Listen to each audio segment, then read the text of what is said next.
Hello, and welcome back to a whole new episode of the Unofficial Gilded Age After Show.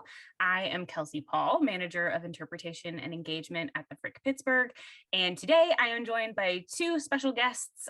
We are seeing again Dawn Breen, our Chief Curator and Director of Collections at the Frick, and we have a new face with us.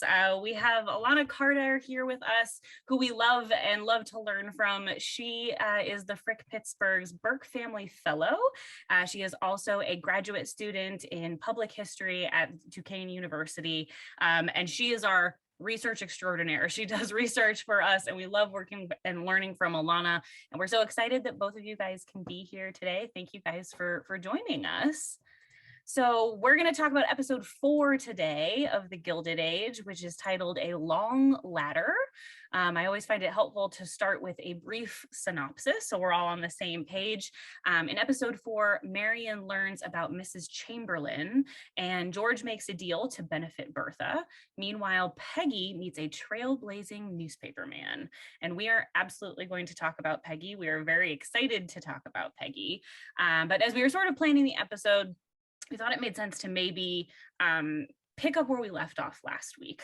One of the things that we talked about towards the end of episode 3 was sort of speculating on what the fallout might be from Mr. Morris's decision to take his own life. We talked about how that might impact Mrs. Morris. We saw a brief snippet of that in this episode, though I hope we get to see, I imagine we'll get to see more. But we felt like it really fit interestingly into the conversation we were having about ruthlessness in business. We talked about the fact that we were interested to see how this was going to play out for George Russell. And I think I was surprised, and maybe also George was surprised himself, that he didn't really get any public blame. He was preparing himself for it. And who knows, maybe behind closed doors he was.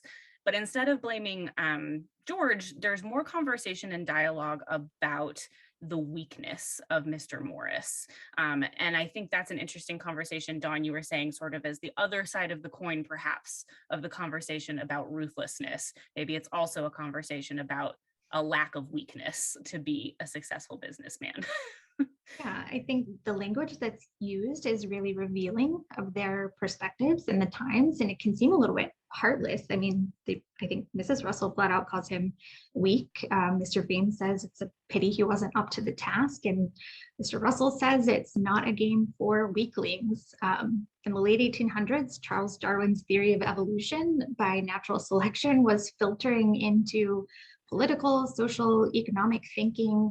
And so that idea of survival of the fittest, that certain people were successful because they were stronger or superior in some way, that thinking is being used to justify all sorts of moves in industries, social inequalities, imperialism, racism, eugenics. You see it, in every facet of life. Yeah, that's like not even the whole list of how it's impacting thinking in the Gilded Age for sure. And of course, we then see sort of how this does play out for the Russells. And I think it plays out incredibly well in their favor. Mr. Russell's sort of gambit with the aldermen, it doesn't just ruin the aldermen and obviously lead to this tragic thing with the Morrises, but it creates this very interesting turn of the tables with the Fanes, where the Fanes are now in a position where they can either play ball with the Russells or they can't, and they decide to play ball. And we essentially see that play out with Aurora making that choice to go over to that mansion and not only be seen at the mansion, but to offer Bertha a literal seat at the table. We haven't seen her go to lunch yet, but we hope, hopefully we will in the next episode. And then she gets that invite to the Academy of Music, which I think is sort of what Bertha has been waiting for in a lot of ways. So let's see. We do want to talk about Peggy. Let's talk about Peggy, because she is, I think we've seen her storyline sort of ramp up to what we see in episode 4. And I'm so excited that Alonna is with us, because we already knew Alonna was going to be on episode 4 with us anyway. And then it turned out to be such a great time to talk about Peggy. And that's great because Alonna has so much expertise in sort of African-American history, community, what's going on in the Gilded Age. Alonna, you've spent so much time in archives researching this period and researching the Black experience in the US during this period, I'm wondering if you can sort of fill in for viewers do a little bit more of that world building for us, because we've seen Peggy navigate this world through the last 4 episodes, but I think it's helpful to sort of zoom out from New York City and talk about what the landscape is in the US and the Gilded Age as far as these things that are going on for African Americans. It's important to understand that, I think. Yeah, so, during the one thing that's really important to remember and understand is that, the Gilded Age is coming off the hills of Reconstruction in America. So the country is at this point, repairing itself, trying to put itself back together. But the status of African Americans is still something that's not really clear. There's legislation on the books that says that they should have equal rights, that Black men have the right to vote, with the 15th Amendment. And but then there's also these other, nuances with, Plessy versus Ferguson in 1896 that, dictates this separate but equal role in America. So, African Americans are kind of, in this place of, uncertainty, but that doesn't necessarily mean that they are all, sort of languishing under this system. They're not all, just, taking this, lying down. They're continuing to, forge their way in whatever ways they can to build success. And we see that a lot in, Peggy's character, in her family's character, in this series. And one thing I also wanted to point out about Peggy is if you look at her, she looks very much like a very famous African-American figure, which is Ida B. Wells. Mm-hmm. The style of dress is very similar, the hairstyle, the way Peggy carries herself. And she also is a writer, very much like Ida B. Wells. She's a writer. Ida B. Wells was, the editor, publisher of the Memphis Free Speech. Ida B. Wells is also, interestingly enough, a secretary of the national, there was a National Negro organization in Rochester, New York. And so we see Peggy acting as a secretary to Agnes, which I thought was, very funny that they, kind of like built that into her character.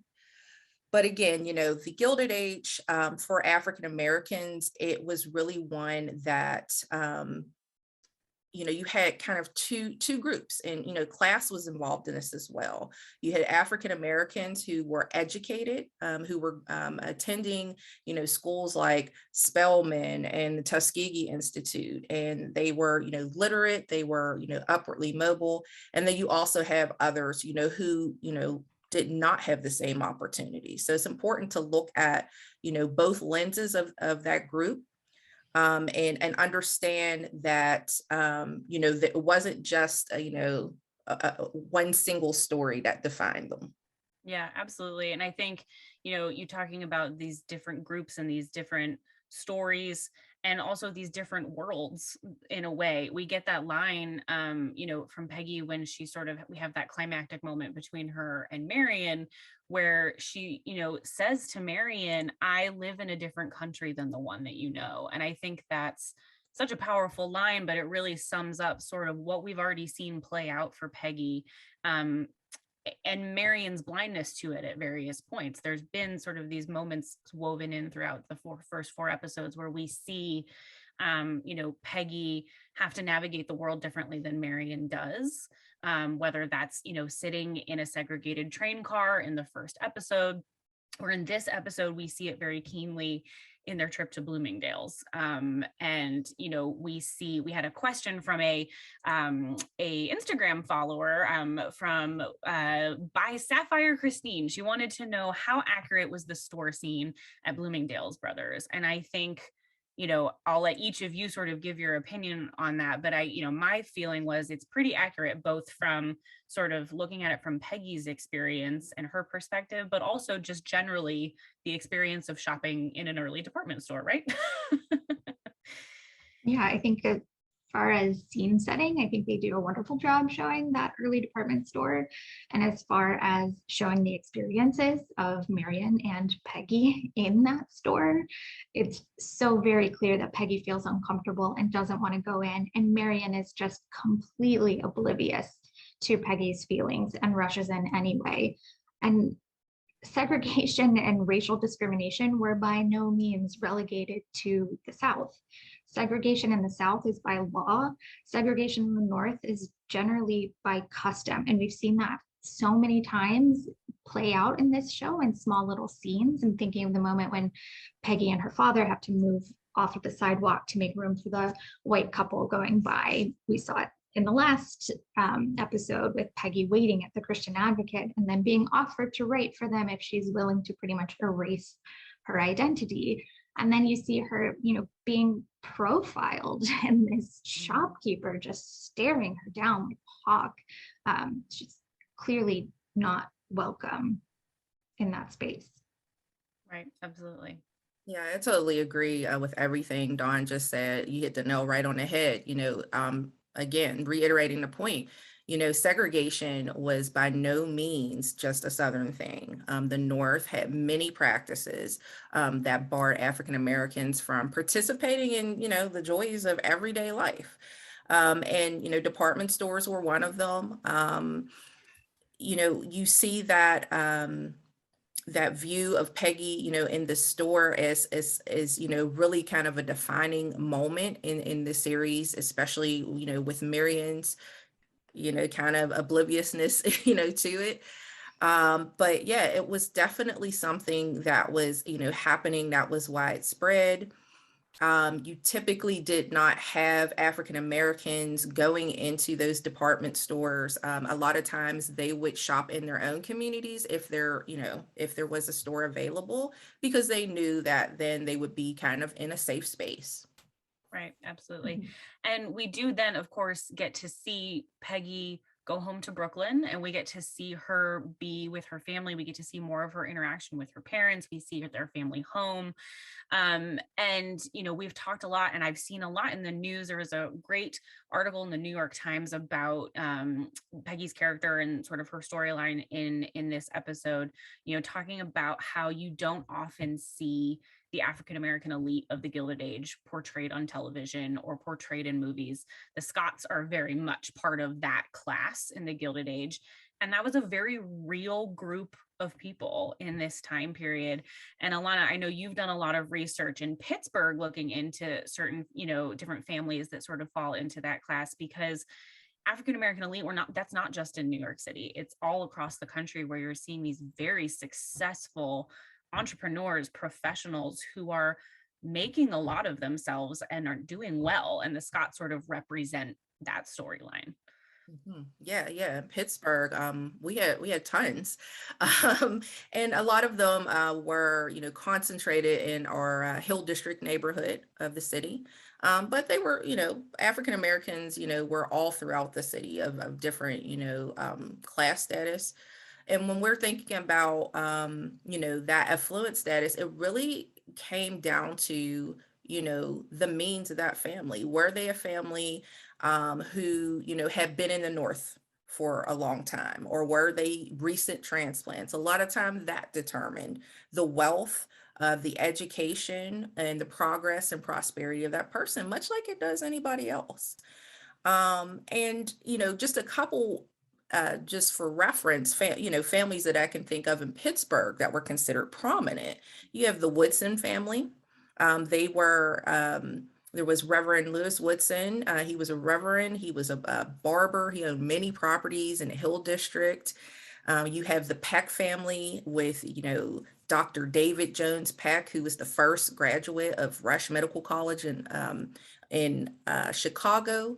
And so many other different families that are kind of breaking the mold at this time, really stepping outside of, what is deemed to be the narrative of all Black people in America at this point.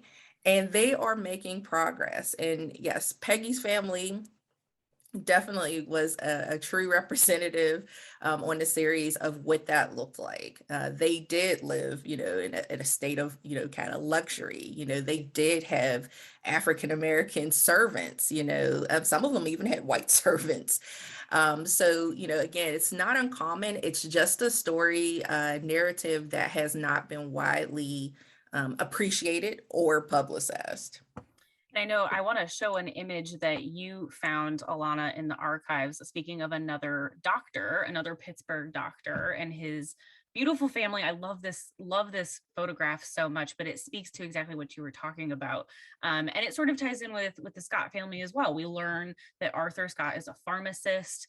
There's a moment when we are hearing the conversation between Peggy and her parents, and she talks about a family friend whose son just graduated from medical school. And so the medical profession, things related to that profession was a way it was one of the many professions where African Americans could find success and could find affluence and did their jobs well and were important members of their community. In part, I've heard Alonna, you say in part because of segregation, because African Americans are not welcome perhaps at a white doctor, or they're not welcome in a white department store, or whatever. They have to have these things of their own. So you imagine perhaps that Arthur Scott found success opening a pharmacy in Brooklyn in his neighborhood because that was a need in his community in a lot of ways. Absolutely. Yep. They had to, forge their own way in many ways to survive, essentially. Right. And I mean, despite how Aunt Agnes describes it throughout the episode, Brooklyn is a thriving city of its own. It's not part of New York City yet, and it was pretty ethnically and racially diverse for the time. And I love seeing Peggy's family and spending more time in that storyline. And I love, Alonna, that you're pointing out this is not a fictionalized narrative. I mean, they are a fictional family of real representations of what was happening in American history. And I think, Alonna, you've made some great points too. We have seen a little bit of Peggy's sort of butting heads with her father, Arthur, in a couple of episodes. We get this sense that they have different views of what Peggy should be doing with her life and what she's, should be doing with her time. Particularly, I think, relating to her being a professional writer. We also see in this episode her getting a really important opportunity to be a published writer at the New York Globe, which was a real Black newspaper in New York City. T. Thomas Fortune, who is the publisher that she meets, was a real person, a real publisher.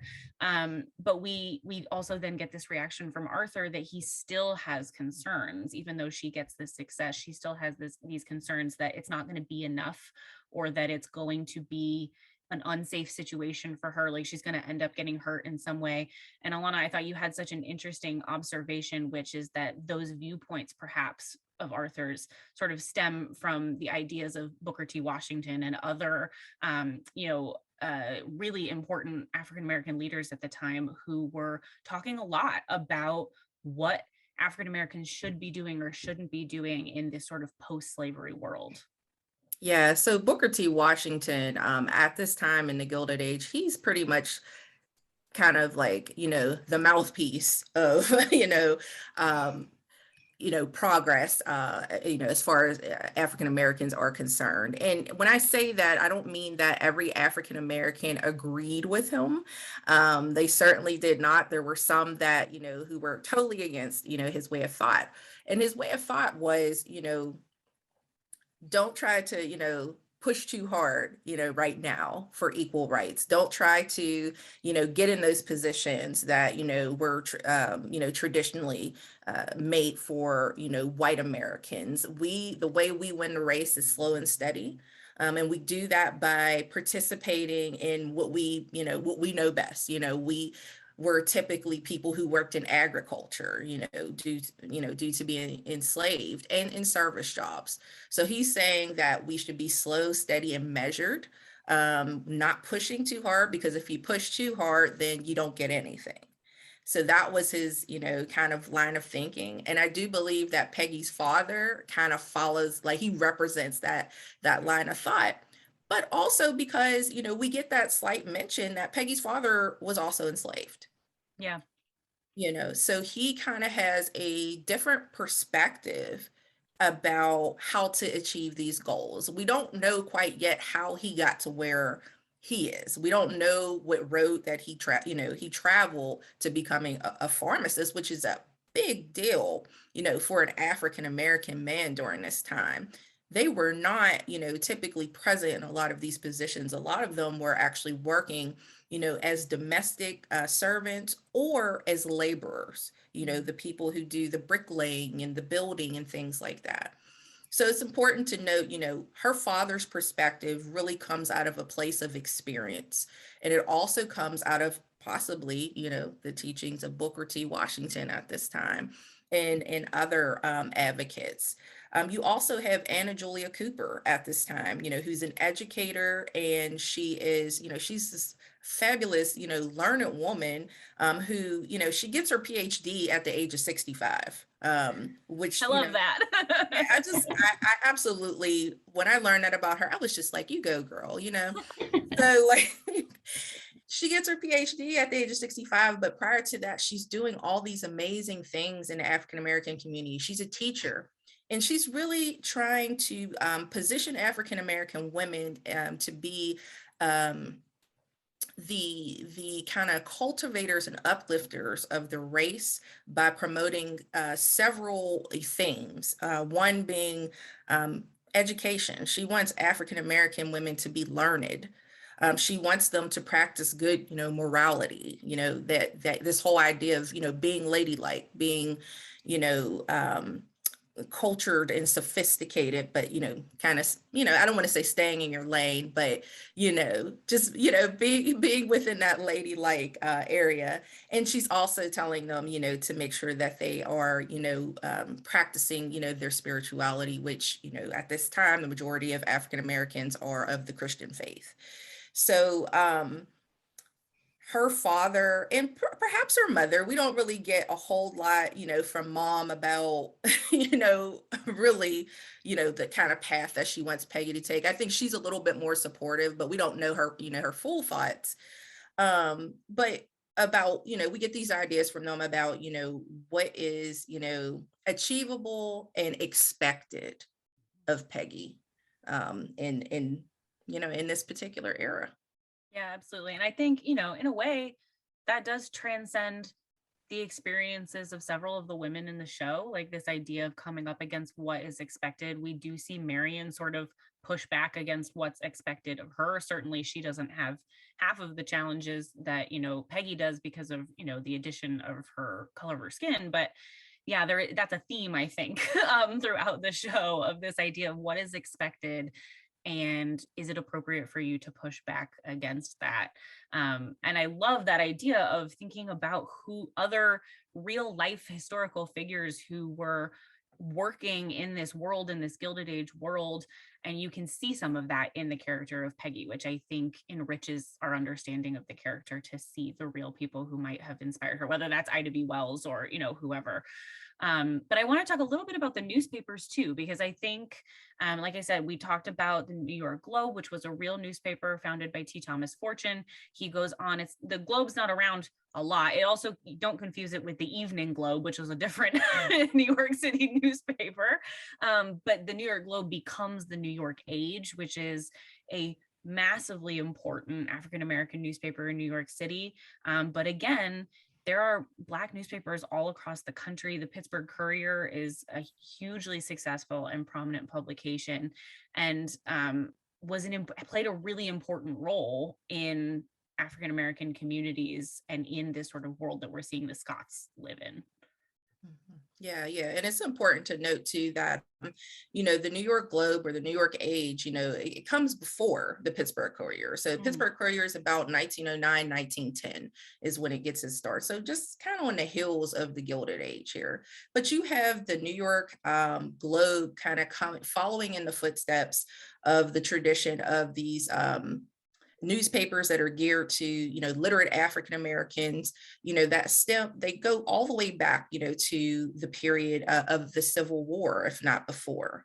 They follow in the heels of, newspapers such as, The Mystery by Martin R. Delaney, who was a Pittsburgh native, who published, his newspaper here. You have the North Star with Frederick Douglass. So a lot of these papers at the time were more so geared towards, abolition and equal rights.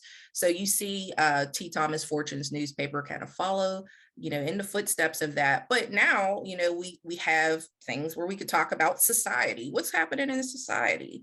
And they're creating that space because in traditional newspapers, a lot of times African Americans are only, condensed to the things they do wrong in society, that are deemed, wrong or incorrect, the criminality, the so-called criminality that was perpetuated about African Americans.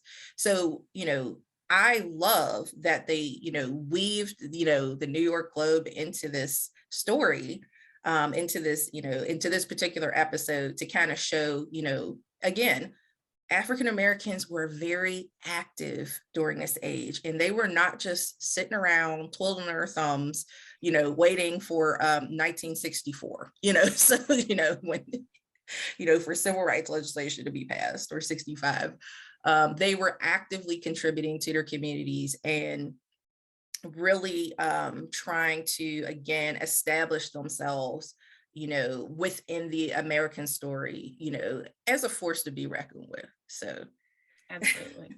Yeah, I can't wait to see more of where Peggy's story goes.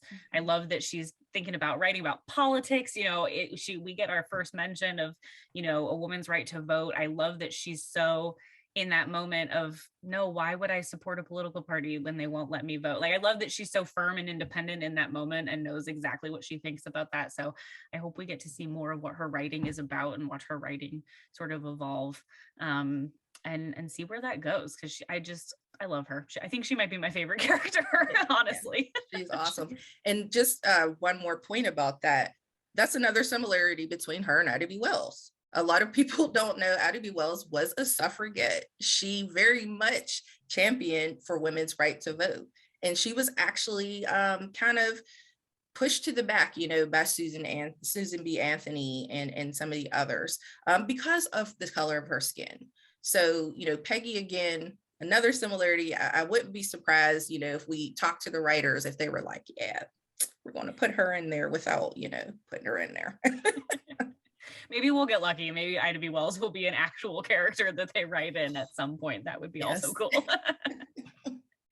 We've talked a little bit about Marion's obliviousness, her blindness to the realities of what Peggy is having to deal with. We watch them sort of form this, what I think is a genuine relationship and friendship, but there's a blindness on Marion's, part of, realizing what Peggy is actually dealing with on a day-to-day basis. And it all comes to a head in this horribly awkward interaction we see happen with Marion showing up unsolicited, uninvited to the Scott family home, and she's carrying the bag of shoes. It's painful to watch. I think all three of us, when we first were talking about it, I'm just like, but I think it's such a good thing to include in the episode, though, because it really just brings it all to the forefront of what the reality of the situation is. It's such a powerful flip because up until now, except for only brief moments, we've only seen Peggy alone navigating this white space with no one really recognizing how that must feel for her. And so it's almost farcical. I cringed the entire time watching that scene of Marion walking into her house, and she is suddenly in this space where she is the outlier, and you feel her discomfort, you feel her embarrassment, and it's just, it's so cringy. I just had secondhand embarrassment for Peggy, for her mother, for Marion, for everyone in that scene. Powerfully acted. And I think you're right. And there's even, I mean, that even that moment where really right up until the interaction between Peggy and her family and Marion, where like the servant opens the door and Marion just like walks in, you know, it's like her obliviousness really goes right up until that moment where she realizes that she is out of her depth and that she's made this horrible assumption. And it just, yeah, it very subtly but very powerfully speaks, I think, to her just having an experience that she's never had to have before, and how quickly her assumptions are, you know, she has to come to terms with that. It's, yeah, it lives rent free in my mind, I think, as I think about it. Yeah, it speaks to, you know, again, the attitudes of the time, regardless of how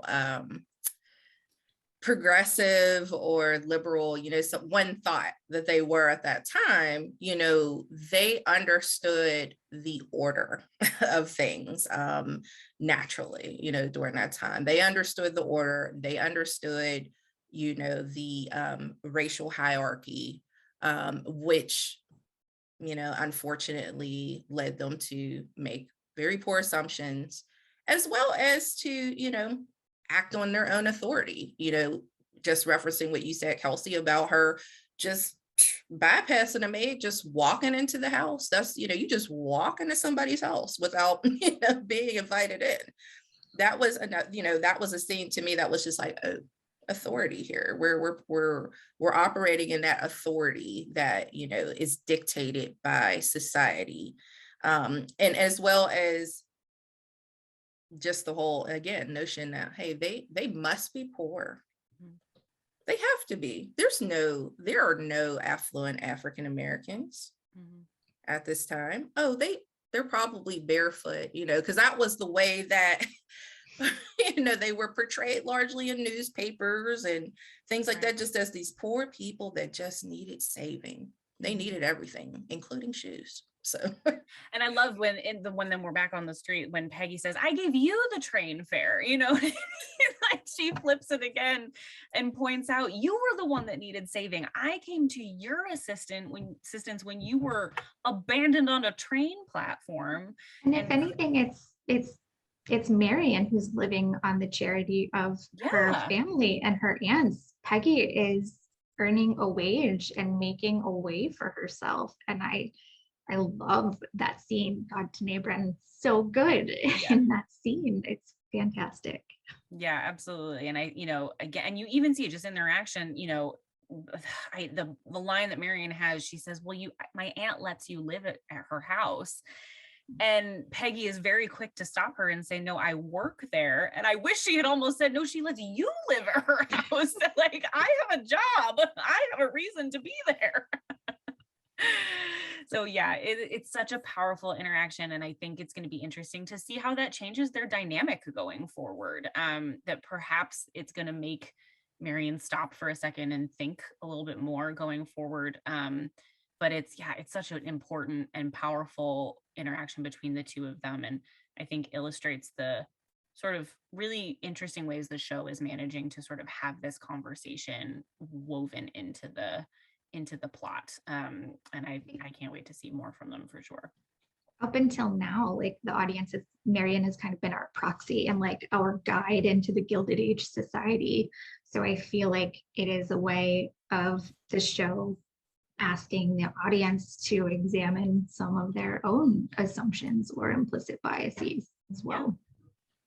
Yeah, absolutely. I think, you know, I've heard some interviews with producers and the people associated with the show of that very much being what they wanted to do. They wanted people to maybe take a second and stop and you know, assess their own assumptions about Peggy and who she was. And, you know, they weave in this sort of like mystery around her a little bit at the beginning, where, you know, she has this secret, we don't know what it is. And so perhaps, you know, this is a moment where we think like, what did I think her secret was? And like, why did I think that, you know? And so, yeah, I'm again, I think it's a great storytelling device that is employed really, really well here.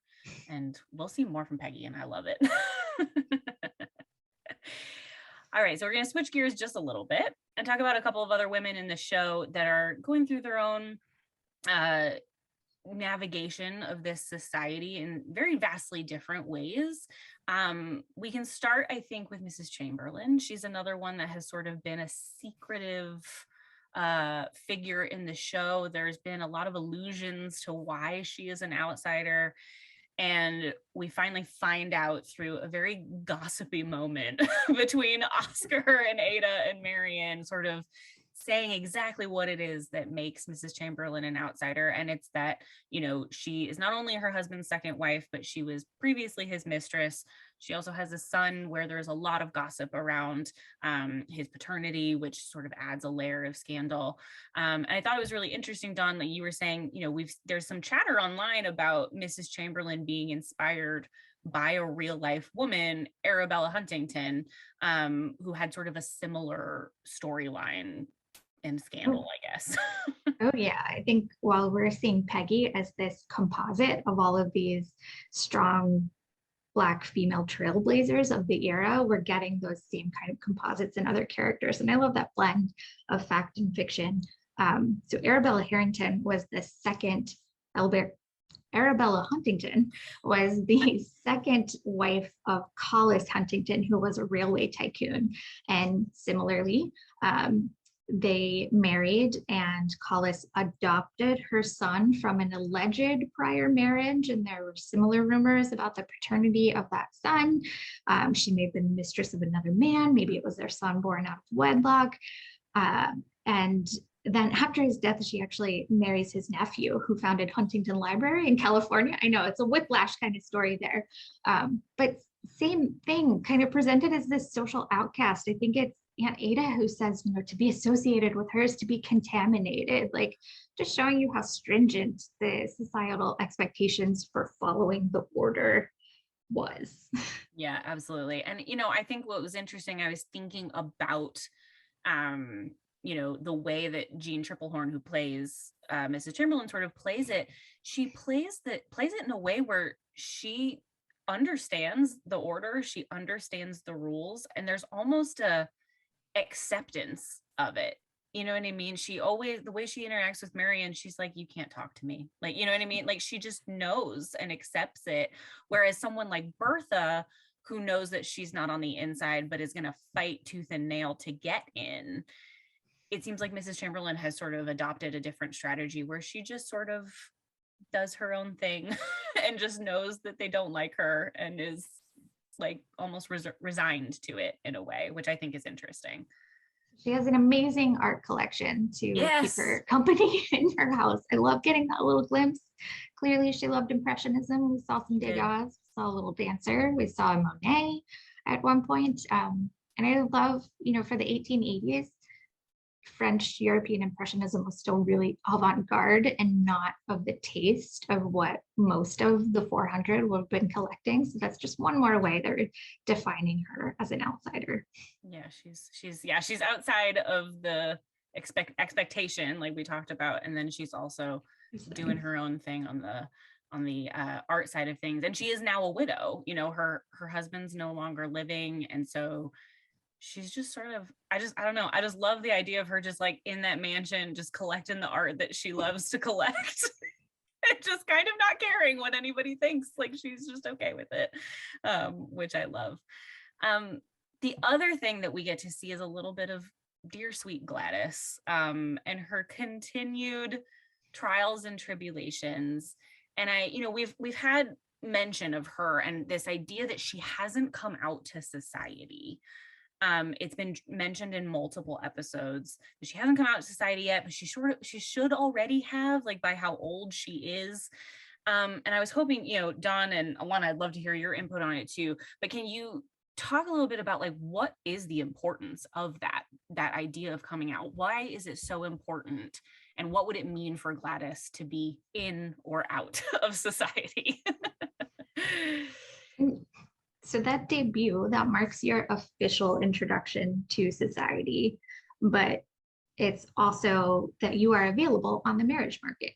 So there's no kind of exact formula for when someone made their debut. Generally, it happened after their formal education, anywhere between the ages of 17 to 21. There's always going to be outliers. around that.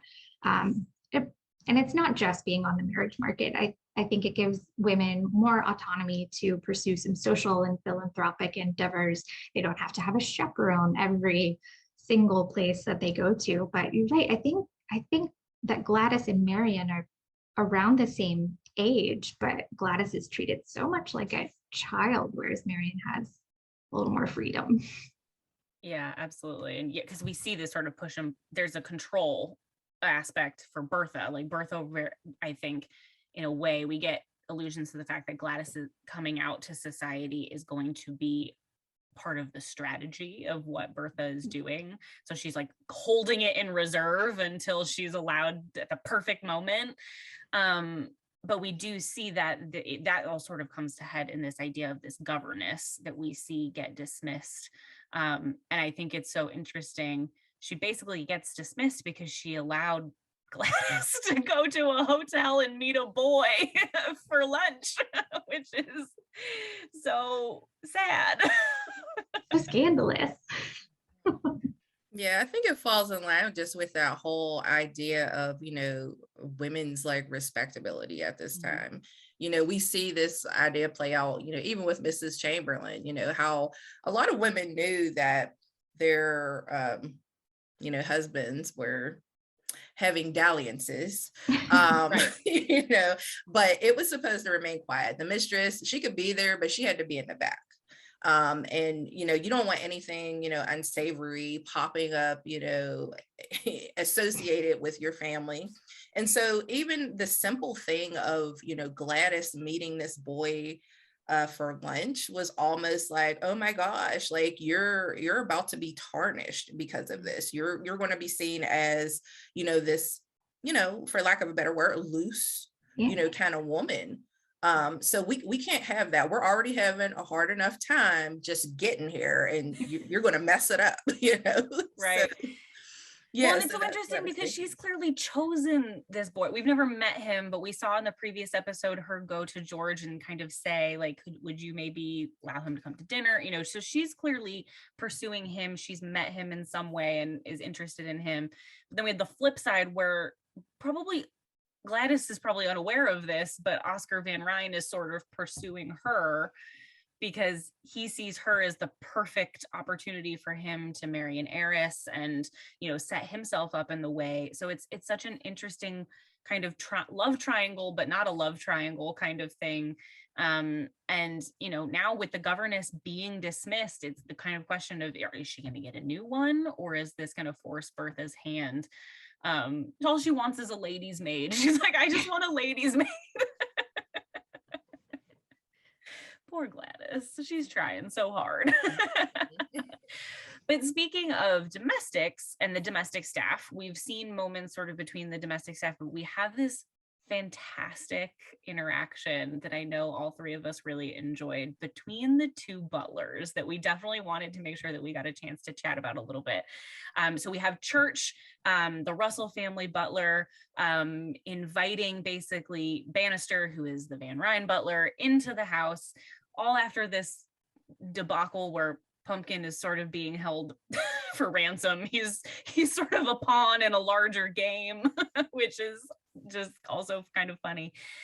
But Bannister gets a tour of the house, and the sort of subtle jabs and sort of kind of like repartee between these two butlers over taste and what's right and what's wrong is kind of hilarious, but there's a truth to all of the things that they said, right?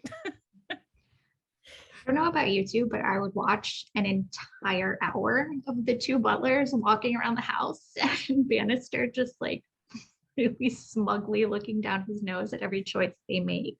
Yeah. I love, he says, oh, there's no right or wrong in these matters. It's simply a matter of taste, and taste being elevated as this undefined but knowable like aspiration that everyone should attain to. And if you know about it, you have it. And if you don't have it, you just don't. And clearly Bannister is pointing out that the Russell household and all of their domestics have no taste. Yeah, I totally agree. I even want to kind of go back to the scene where Bertha meets with Mrs. Fane. Mm. And one thing that stuck out to me was like she offered coffee instead of tea. Ew, I offered that Yeah. So it too. was like, that was, to me, I was like, wait, I was like, didn't they usually like, wasn't like tea like the thing for gossip, spilling the tea, right? Or, so like, so like when she offers her coffee, I'm like, oh, like this is even like kind of a faux pas, for this time. That's not an afternoon drink that you partake in. And again, their characters, like Bertha's character continues to just, mess with the order again. It's like that's what I keep like that's the word that like I think about like whenever I'm watching a show, there's order, there's always order. And she's like messing with this order, whether it's, how she's dressing or how she's, how their table was set. Mm. And then the menu, there was that whole, stink about chicken soup and Don't you dare to have hot chicken soup for lunch. hot Whatever chicken you soup for do. lunch and the trifle. How dare you? It was just like I was like, wow, that's like lower class. I guess I would have really been lower class back then because I enjoyed both of those things. Well, we have an image, Dawn, that you had of sort of what an expectation is for a table setting, because I know, just from learning from you, there are books and there are guidebooks essentially for taste and for what you should be doing for people to follow. And I feel like someone didn't give Bertha a guidebook. She's missing the guidebook, perhaps.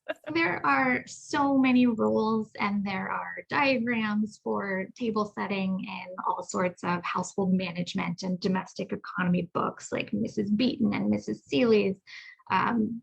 The funny thing is, though, if you truly had taste, you don't need a book. You're not learning it from Right. a how-to manual. So that's, of course, the catch 22 there. But yeah, there are so many rules for setting a table that are outlined in these manuals of, the knife is an inch away from the edge of the table and it points toward the cordial glass and the water glass is 45-degree angle above to the right. Like these are legitimate things. And I don't know, I'm sure we've all had the experience where you sat down to a fancy lunch and you thought, oh God, what fork do I use first? Like I've definitely had that experience. So yeah, super complicated dining experience. And that was part of how people showed that they were at the appropriate social level, was knowing how to navigate the right forks and the right utensils and the right glasses for all of those kind of social setting meals. Yeah. And you were saying, Dawn, I thought this was interesting. It's like, to be in, you have to know you're in. Like, it's like there's like it's like you know when you're out, but you also know when you're in. But it's like this unspoken thing in some ways, like of taste, that you can only know those things if you're already in. So you're sort of it's a very challenging thing to navigate at all. Yeah, completely indefinable goal that everyone was striving for. Yeah. But the ultimate importance. Yeah. Well, this actually is a great segue to a couple of other Instagram follower questions that we received. The first one is from Red Buzzcut, who asks, did the Frick family keep meal menu records? Which the short answer is yes from me, but I'm going to let Dawn go into that in a little bit more detail. Yeah, I think short answer is yes. And sometimes we have one copy of a formal menu hosted at Clayton for a luncheon for Theodore Roosevelt, which was for all men. So we do have, there is a copy of that menu in the archives, which are all held in the Frick Art Reference Library in New York. The other thing that the family keeps, because they kept absolutely everything, is all of their grocery receipts. So even if they don't have formal menus for all of the dinners, there are a lot of clues that give us context, and we can put things together by looking at those receipts from grocers, butchers, produce vendors that are really illuminating. They also went to specialty food shops and ice cream places and bakeries. So there's all sorts of fun material in the archives that we can pull from. Tell me, Dawn, would the Fricks have been in or would they have been out? I mean, they spent a lot of money. So I think as far as, the new rich goes, they were definitely in.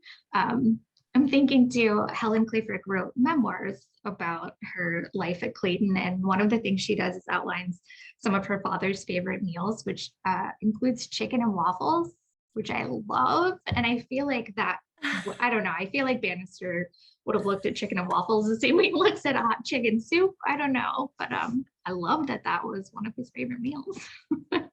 Yeah, it's very unexpected. You wouldn't expect that. And then the other question we have is also fun and ties into the episode. Obviously, Pumpkin was a true star of the first half of the episode. And we got a question from PGH Pets of the Past about whether or not the Frick family had pets. And again, the short answer is yes. Yes, they did. I think we know they had dogs. The family often had dogs. One of my favorite characters from the Frick family household is Brownie, who is the dog when the kids are really young, living with them in the 1890s. There are hilarious and charming references to Brownie and lots of letters and correspondence. I don't think he was a very well-behaved dog, but he does feature prominently. So clearly he was well-loved, and he was one of many dogs that the Frick family had. Yeah, something tells me Pumpkin and Brownie would get along just fine. Both named after foods, I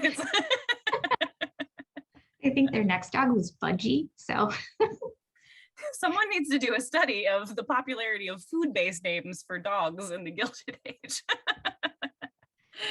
Well, thank you, of course, to our Instagram followers for submitting those questions. We always love to see those, and they're always super fun to answer. I do, of course, want to thank you, Dawn, for taking time out of your day to chat with me, and of course, Alonna, for you coming in and chatting with us. This is not the last time we'll see Alonna. She's going to be on another episode with us later in the season too, so thank you so much.